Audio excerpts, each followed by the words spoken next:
14।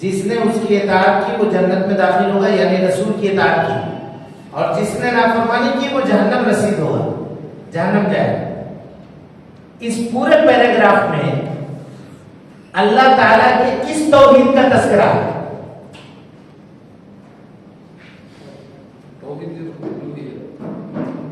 ہاں، یا جس کو معلوم ہے وہ ہاتھ اٹھائیے گا، صرف ہم پوچھیں گے،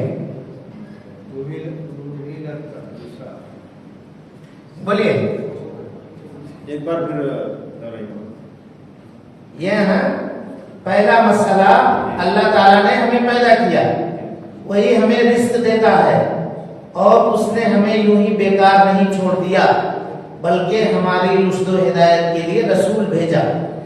اب جس نے رسول کی اطاعت کی وہ جنت میں داخل ہوگا، اور جس نے رسول کی نافرمانی کی وہ جہنم میں جائے گا۔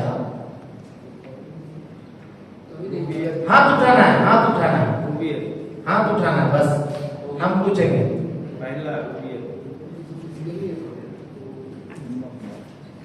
بولیے اور کوئی توحید الوہیت نہیں، پہلا نہیں، بولیے نام، بولیے الوہیت، ربوبیت بولے، اور کوئی ربوبیت۔ ابھی ہم بولے نا، آپ لوگوں کو کنفیوز نہیں ہوئیے گا، ہم کیا بولے؟ اللہ کے کام میں روزی دینا کس کا کام ہے؟ پیدا کرنا کس کا کام ہے؟ تو وہی اللہ نے کہا کہ اللہ تعالیٰ نے ہمیں پیدا کیا ہے نا، وہی ہمیں رزق دیتا ہے، تو یہ کس توحید میں جائے گا؟ توحید ربوبیت، رب جس کو کہتے ہیں الحمدللہ رب العالمین، یہی ربوبیت سے رب ہوتا ہے۔ رب کے معنی مالک، رب کے معنی مالک، تو مالک کون ہوتا ہے؟ جو بنایا، جو پیدا کیا، جو روزی دیتا ہے، جو کھلاتا ہے، جو بیمار پڑے تو شفا دیتا ہے، جو بیماری دیتا ہے، سمجھ رہے ہیں؟ ہم نے بتایا یہ اللہ کے کام ہے، سب کے سب اس کو مانو۔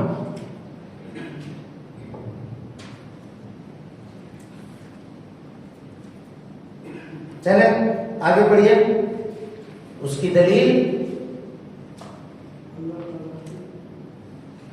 پڑھیے۔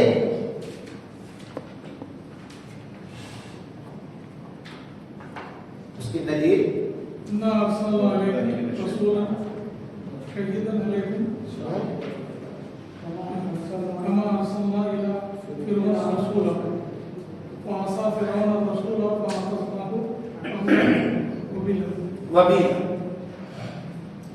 أَرْسَلْنَا إِلَيْكُمْ رَسُولًا شَاهِدًا عَلَيْكُمْ كَمَا أَرْسَلْنَا إِلَى فِرْعَوْنَ رَسُولًا فَعَصَى فِرْعَوْنُ الرَّسُولَ فَأَخَذْنَاهُ أَخْذًا وَبِيلًا۔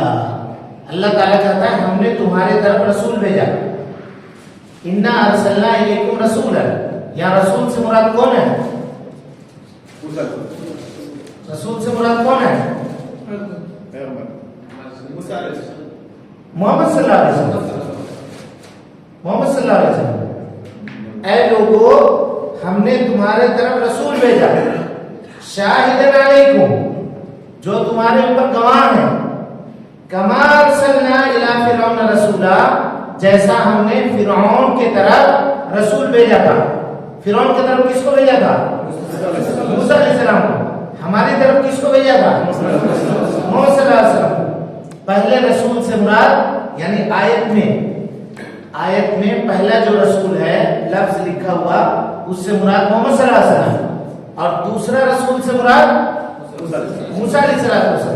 یعنی یہ اللہ تعالیٰ یہ کہنا چاہ رہا ہے کہ تمہارے طرف محمد صلی اللہ علیہ وسلم جو رسول بن کر کے آئے ہیں یہ کوئی نئے نہیں ہیں، تم لوگوں سے پہلے بھی ہم نے فرعون کی طرف، اس کے قوم والوں کی طرف رسول بنا کر کے بھیجا تھا۔ نتیجہ کیا ہوا دیکھیں، فعصى فرعون الرسول، فرعون نے رسولوں کا انکار کر دیا تو ہم نے اس کو سخت وبال والے عذاب میں پکڑ لیا. اگر تم بھی رسول کے انکار کرو گے تو بولے تم بھی پکڑے جاؤ. اس میں اللہ تعالیٰ ترغیب دے رہا ہے ہم کو, کہہ رہا کہ دیکھو تم کو کتنا اچھا چانس ملا ہے کہ اللہ تعالیٰ نے تمہارے جانب کو ایسے رسول کو بھیجا جیسا فرعون کی طرف بھیجا تھا, لیکن ڈرا بھی رہا ہے کہ فرعون نے جس طرح رسول کو ماننے سے انکار کر دیا, اگر تم بھی رسول کو ماننے سے انکار کر دو گے تو جو حالت فرعون کی ہوئی وہی حالت تمہاری بھی ہو جائے گی. سمجھ میں آ گئی بات کہ نہیں؟ وہی حالت تمہاری بھی ہو جائے گی. چلیے یہ پورے مسئلے میں رسول بھیجنا کس کا کام ہے؟ اللہ کا کام ہے. رسول کی اطاعت کرنا یہ کس کا کام ہے؟ ہمارا کام ہے. تو اللہ تعالیٰ نے توحید ربوبیت کا تذکرہ فرمایا, توحید ربوبیت کا تذکرہ فرمایا. چلیے دوسرا مسئلہ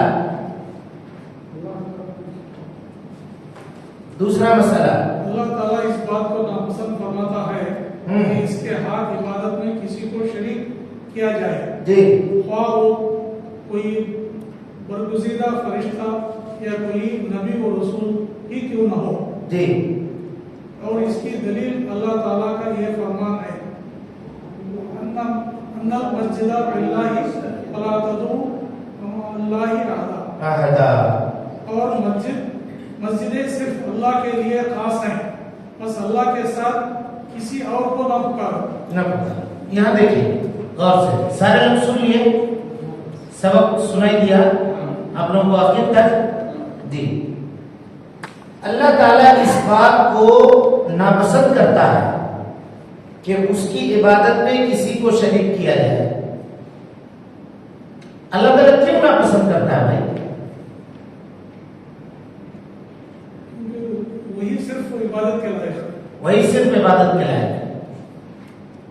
اور کوئی وہ لا شریک لہ ہے, لا شریک لہ, اور کوئی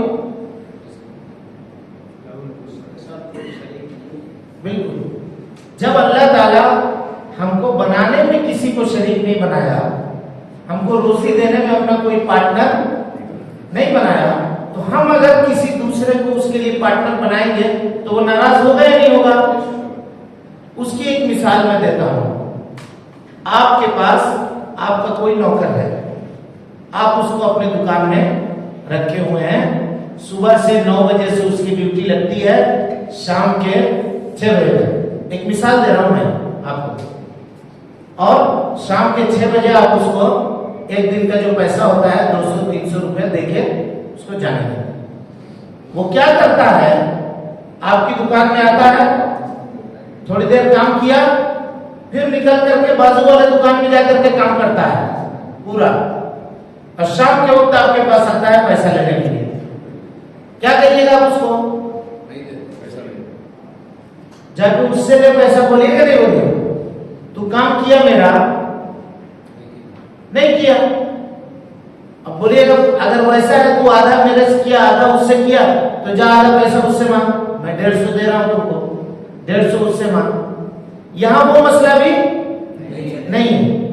اب اس کو سمجھیے, توحید سمجھ گئے, توحید کی قسم سمجھ گئے. شرک کس کو کہتے ہیں؟ اور بولیے.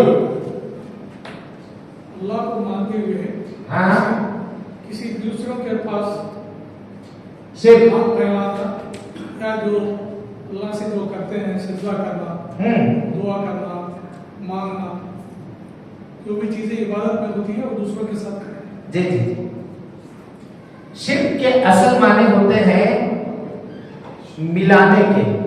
کس چیز کے معنی آتے ہیں؟ ملانے کے, خلط ملط کرنے کے. یہ ایک ہے, یہ ایک ہے. اس کو ہم نے اس سے شریک کر دیا. آپ کو ہم نے اپنے کام میں شریک بنا لیا, پارٹنر بنا دیا. تو میرا اس کام میں شریک ہے. ہم لوگ کہتے ہیں کہ نہیں کہتے ہیں, ہے نا, فلاں میرے اس کام میں شریک ہے. یہ شرک ہے. شرک ہم لوگ یہ سمجھتے ہیں کہ اللہ کے علاوہ دوسرے کی عبادت کرنا، یہ کیا ہے؟ یہ کیا ہے؟ شرک۔ بولیے بھائی، شرک کی کیا تعریف ہے؟ اللہ کے ساتھ، یعنی اللہ کی بھی عبادت کرنا اور دوسروں کی عبادت کرنا۔ عربی میں اس کو کہتے ہیں عبادت، دیکھیے عبادت غیر اللہ مع اللہ، عبادت غیر اللہ مع اللہ، یہ اللہ کی بھی عبادت کرنا اور اللہ کے ساتھ ساتھ دوسرے کی بھی عبادت کرنا، بڑا مسئلہ ہے۔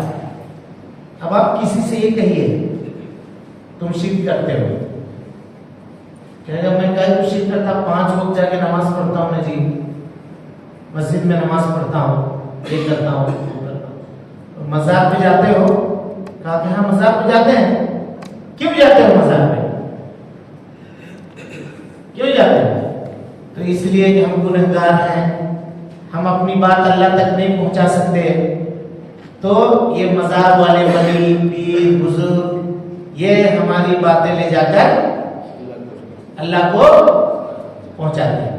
یہ لوگ کہتے نہیں کہتے ہیں، یہ بات کہتے ہیں۔ تو اس سے یہ پتا چلا کہ نماز پڑھنے والا بھی مشرک ہو سکتا ہے، ہو سکتا نہیں ہو سکتا؟ حج کرنے والا بھی مشرک ہو سکتا ہے۔ مشرک کا مطلب یہ ہے، شرک کا مطلب یہ ہے کہ جو اللہ کی بھی عبادت کرے، اللہ کی بھی عبادت کرے اور اللہ کے ساتھ ساتھ غیر اللہ کی بھی عبادت کرے، اللہ کی عبادت کے ساتھ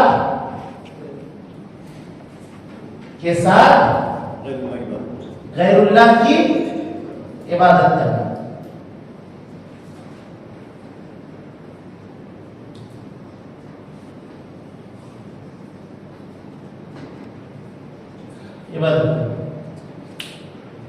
اور غیر اللہ میں اللہ کے علاوہ جو کچھ ہے وہ سب داخل ہے، سب غیر اللہ، چاہے وہ مزار کا ہو، چاہے وہ بزرگ ہو، چاہے پتھر کا بن کے ہو، چاہے ندی ہو، چاہے درخت ہو، چاہے سمندر ہو، چاہے پہاڑ ہو، جو کچھ بھی ہو وہ سب اسی میں آئے گا۔ یہ شرک ہے۔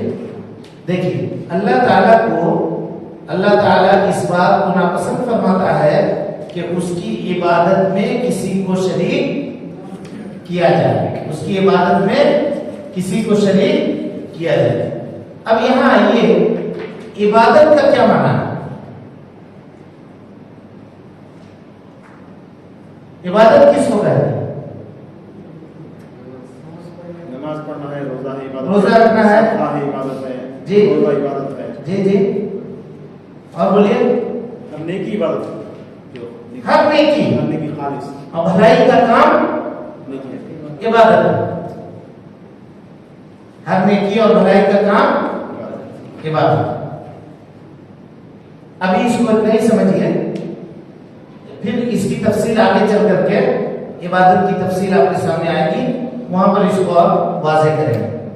چلیے، خواہ وہ کوئی برگزیدہ فرشتہ یا کوئی نبی اور رسول ہی کیوں نہ ہو، اللہ تعالی ہے نا اس بات کو ناپسند کرتا ہے کہ اس کی عبادت میں کسی کو شریک کیا جائے، خواہ وہ کوئی برگزیدہ فرشتہ یا کوئی نبی اور رسول ہی کیوں نہ ہو۔ اب یہ بتائیے، جب نبی اور رسول یا فرشتہ کو اللہ کا شریک نہیں بنا سکتے، تو جو اس سے نیچے کا ہے اس کو بدرجہ اولا نہیں بنا سکتے۔ جب فرشتے کو نہیں بنا سکتے، فرشتے کون ہیں؟ اللہ کے نہیں، نوری مخلوق بھی ہیں، لیکن اللہ کے ایسے مخلوق ہیں جو اللہ کا کبھی نافرمانی نہیں کرتے۔ رسول اور انبیاء اللہ رب العالمین کی نافرمانی نہیں کر سکتے۔ جب ہم لوگ ان کی عبادت نہیں کر سکتے تو ان کے علاوہ جو چھوٹے لوگ ہیں اور نیچے کے لوگ ہیں ان کی کیسے کریں گے؟ سمجھ میں آ گئی بات؟ اس چیز کو اللہ رب العالمین ناپسند فرماتا ہے. اس کی دلیل کیا ہے؟ وَأَنَّ الْمَسَاجِدَ لِلَّهِ فَلَا تَدْعُوا مَعَ اللَّهِ أَحَدًا. اور مسجدیں اللہ رب العالمین کے لیے ہے تو اس میں عبادت صرف اللہ کی کرو، صرف عبادت اللہ کی کرو. اب یہاں سمجھیے مسجد کس کو کہتے ہیں؟ اللہ کے گھر. اللہ کے گھر کو. مسجد کس کو کہتے ہیں بھائی؟ اللہ کے گھر. اللہ کے گھر کو. اس کا مطلب کہ مسجد میں شرک نہیں کرنا ہے، مسجد سے باہر نکلے تو شرک کر سکتے ہیں.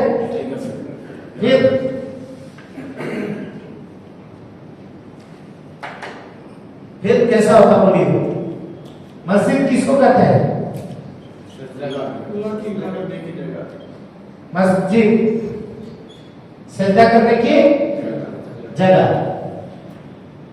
تو یہ ہے سجدہ کرنے کی جگہ ہے یا نہیں؟ دیکھیے مسجد کے کتنے معنی ہیں؟ 3 معنی ہیں. نمبر 1 پوری زمین مسجد ہے. دلیل اللہ کے نبی صلی اللہ علیہ وسلم نے فرمایا وَجُعِلَتْ لِيَ الْأَرْضُ مَسْجِدًا. مجھے 3 چیز ایسی دی گئی ہے جو مجھ سے پہلے کسی کو نہیں دی گئی تھی. اس میں سے ایک چیز نبی صلی اللہ علیہ وسلم نے کیا کہا؟ وَجُعِلَتْ لِيَ الْأَرْضُ مَسْجِدًا. اللہ نے پوری زمین کو میرے لیے مسجد بنا دیا ہے. یعنی مسجد یہاں 2 معنی میں.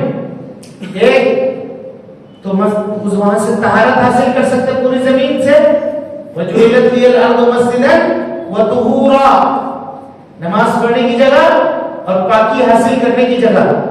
کہیں آپ گئے سفر میں، پانی نہیں ہے، پانی کہیں نہیں مل رہا، مٹی سے تیمم کر کے بولیے نماز پڑھ سکتے، تیمم کر کے نماز پڑھ سکتے. تو پوری زمین کو مسجد کہتے ہیں. اس کا مطلب زمین کے کسی بھی حصے میں شرک بولیے نہیں کر سکتے. ایک معنی ہوا پوری زمین.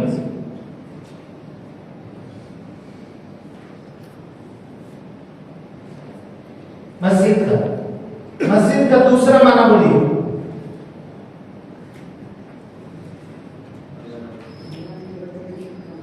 یہ گھر ہے نا. مسجد کا مطلب مسجد. نماز کے لیے مخصوص جگہ،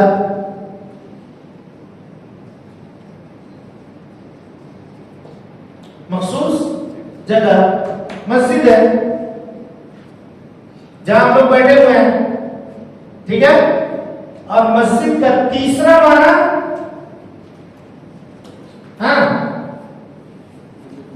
بولیے آزائے سجود، سجدہ کرنے کی جگہ. اس کو مسجد کہتے ہیں. اور سجدہ کتنی چیزوں میں کیا جاتا ہے؟ 7 ہڈیوں پہ سجدہ کیا جاتا ہے. کون کون بتائیے؟ سر اور ناک ملا کے 1، 2 ہتھیلی، 2 گھٹنے، 2 پیر ہے نا.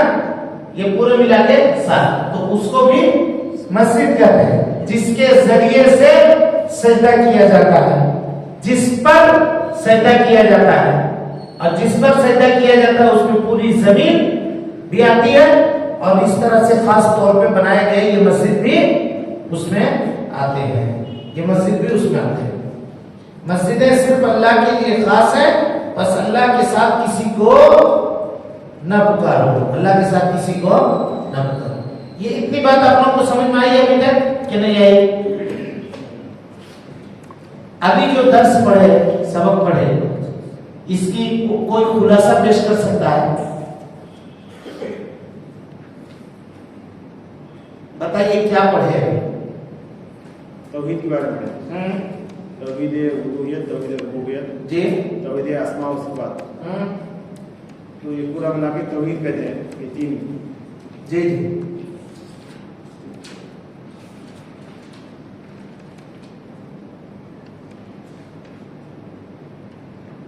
توحید ربوبیت توحید الوہیت اور توحید الوہیت، یہ دونوں چیز ہم لوگ پڑھ چکے. اب اس کے بعد آئیے، یہ بہت اہم مسئلہ ہے آج کل کے زمانے کا. اس مسئلے کو سمجھیے. ہم آپ کو اب دیکھیے، ہم یہاں آپ کو پہلے بھی بتا چکے ہیں کہ ہمارا جو سبق ہوگا وہ سب سبق ایک دوسرے سے ریلیٹڈ ہوگا. اگر کوئی بھی آدمی ایک سبق کو غائب کرے گا تو اس کو آگے کا سبق سمجھ میں نہیں آئے گا. اس سے پہلے کے سبق میں ہم نے لا الہ الا اللہ کی تفسیر آپ کے سامنے بیان کی تھی. اب ایک دو سوال آپ سے ہم کر رہے ہیں، اس پہ آپ جواب دیجیے گا. تیسرا مسئلہ کو کوئی پڑھیے، اس کے بعد سوال کرتے ہیں. تیسرا مسئلہ پیج نمبر 16.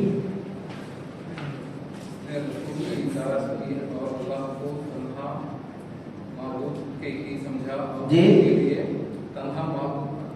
سمجھا بالکل بالکل. اس کے لیے جائز نہیں کہ وہ اللہ کو اللہ اور اس کے رسول کے ساتھ دشمنی رکھنے والوں کے ساتھ دوستی کرے، خواہ وہ اس کے قریب ترین رشتہ دار کی نہ ہو. کیوں نہ ہو؟ اس سے کیا سمجھے؟ ابھی جو یہ پڑھا گیا اس سے کیا سمجھے؟ اپنے رشتہ دار کبھی اللہ کی راہ میں ہوتے ہیں تو ان لوگوں کے رشتہ داری بھی اس کے اندر کچھ اہمیت نہیں رکھتی. ٹھیک ہے. اور کیا سمجھے؟ ایمان لانے کے لیے یہ ضروری ہے کہ جو لوگ ایمان والے نہیں ہیں ان سے اجتناب کرنا. اجتناب کرنا مطلب بچنا، ان سے بچنا. یہ آپ کہیں پر بتا سکتے ہیں؟ کہیں پڑھے ہیں آپ اس کو؟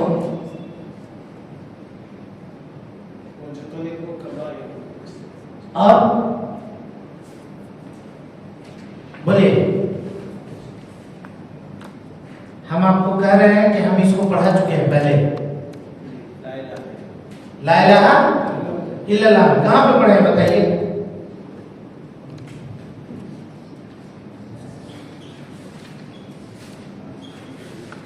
یہی ہے نا لا الہ الا اللہ. ہاں،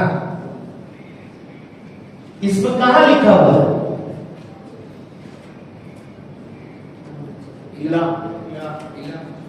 لا الہ. اس کو ہم نے بتایا تھا یہ کیا ہے؟ نفی. ماشاءاللہ یاد کیا ہے. نفی مانے انکار کرنا. نفی مانے زور سے بولیے، نفی مانے انکار کرنا. کس کا انکار کرنا؟ ہاں، کس کا انکار کرنا؟ جو بھی غیر اللہ ہے، جو بھی غیر اللہ اس کا انکار کرنا. جو بھی غیر اللہ اس کا انکار کرنا. یہ نفی کا مطلب ہوگا. نفی مطلب انکار کرنا. صرف غیر اللہ کا انکار نہیں کرنا، غیر اللہ والوں کا بھی انکار کرنا. اس سے دوستی نہیں رکھ سکتے آپ، کیونکہ اگر اس سے دوستی رکھیے گا تو کیا ہو جائے گا؟ وہ کسی نہ کسی دن آپ کو اپنے طرف لے آئے گا، اپنے طرف لے آئے گا. اور ایک مثال میں اس کی آپ کو دے رہا ہوں. اگر آپ توحید والے ہیں، اگر آپ توحید والے ہیں تو اس کا مطلب کیا ہوا؟ آپ اللہ والے ہیں. اللہ والے ہیں مطلب اللہ آپ کا دوست ہے. اللہ آپ کا واللہ ولی المتقین. اللہ تعالیٰ کہتا ہے متقی لوگوں کا ولی اللہ ہے. یعنی ولی یہاں پہ دوست کے بارے میں ہے. سمجھ والی بات یا نہیں آ رہی؟